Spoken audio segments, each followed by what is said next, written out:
नमस्ते, आप सभी को दुर्गा पूजा की हार्दिक शुभकामनाएँ। नवरात्रि चल रही थी पिछले 22 तारीख से और आज 7वां पूजा है और माना जाता है आज से दुर्गा पूजा शुरू हो गया है और हम लोग तो नवरात्रि का व्रत करते आ रहे हैं। नवरात्रि में दुर्गा सप्तशती का एक बहुत बड़ा महत्व है। माना जाता है कि दुर्गा सप्तशती माता का मंत्र स्वरूप है, जिसमें 13 अध्याय, कील कवच, अर्गला, कुंजिका स्रोत और देवी सूक्त जैसे सारे अर्थों को अलग अलग विभाजित करके उसमें समाहित किया गया है। मतलब माता का साक्ष्य स्वरूप अगर माना जाता है तो दुर्गा सप्तशती है। दुर्गा सप्तशती के बारे में अगर आप और जानकारी इकट्ठा करना चाहते हैं तो आपको ये पता लगेगा कि मार्कंडेय पुराण के अंतर्गत उसको रखा गया है और मार्कंडेय पुराण जो समर्पित है वो भगवान ब्रह्मा को समर्पित है। ये तो आपको पता ही होगा। मैं इसलिए आया हूँ कि जब आप माता की आराधना करते हो, क्योंकि माता जो है चेतना, बुद्धि, शक्ति इनके स्वरूप में हमारे अंदर निवास करती है। और जहाँ तक मैं अगर फ़िलॉसफ़ी की बात करूँ, धार्मिक ग्रंथ की बात करूँ, आधारशिला की बात करूँ, तो एक जीवन के लिए दो तत्व बहुत इम्पोर्टेंट होते हैं। एक होता है आत्मा, दूसरा होता है शक्ति। आत्मा को अगर हम शंकर बोल सकते हैं तो शक्ति को माता दुर्गा बोलेंगे और शक्ति स्वरूपा है भी माँ। मैं एक बात ये करने आया हूँ कि जब आप दुर्गा सप्तशती का पाठ करते हो तो उसमें टोटल 13 अध्याय है।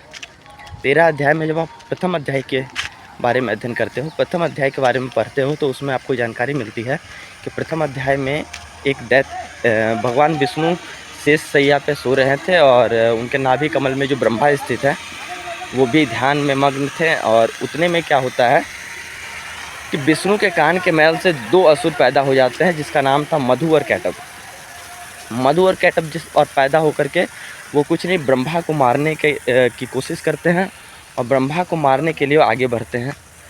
तब ब्रह्मा जी ने जिन देवी की स्तुति की थी विष्णु को जगाने के लिए, महिषासुर मधु कैटभ के वध के लिए, तब जाकर के वो चेतना महामाया उत्पन्न होकर के विष्णु को प्रेरित करती है वो मधु कैटभ को मारने के लिए।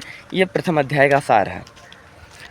अगर इसको आप दार्शनिक तरीके से देखते हो, अगर उसके बारे में आप जानते हो, तो एक बहुत डीप फिलॉसफी है जीवन के लिए कि आप अपने मानव जीवन में भी इसको व्यवहारिक रूप पे कैसे अपना सकते हो।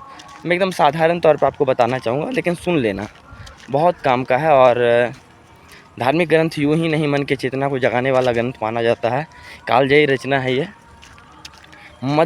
आप भगवान विष्णु को एक शरीर मानो, ब्रह्मा क्या है, बुद्धि है, जो नाभि कमल में स्थित होते हैं और नाभि कमल से ही पूरे संपूर्ण शरीर का संचालन होता है।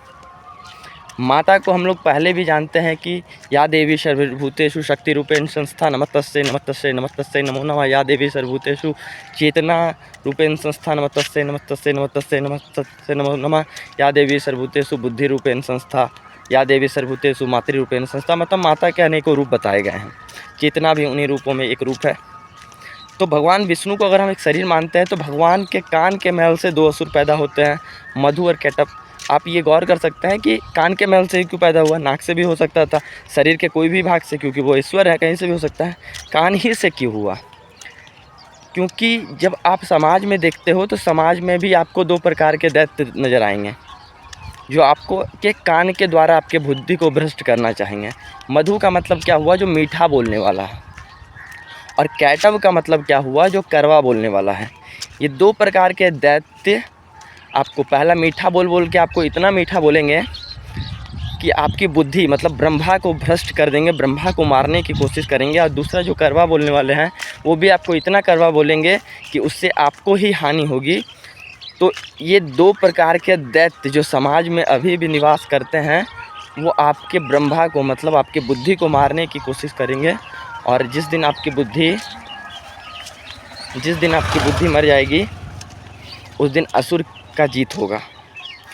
तो ब्रह्मा जो आपकी बुद्धि है, बुद्धि सोचने लायक होता है, वो प्रार्थना कर रहा जड़ चेतना से, अपने इनर कॉन्शियसनेस से कि हे महामाये, मतलब तुम्हीं स्वाहा, तुम्हीं सुधा, तुम्हीं वसत कारक।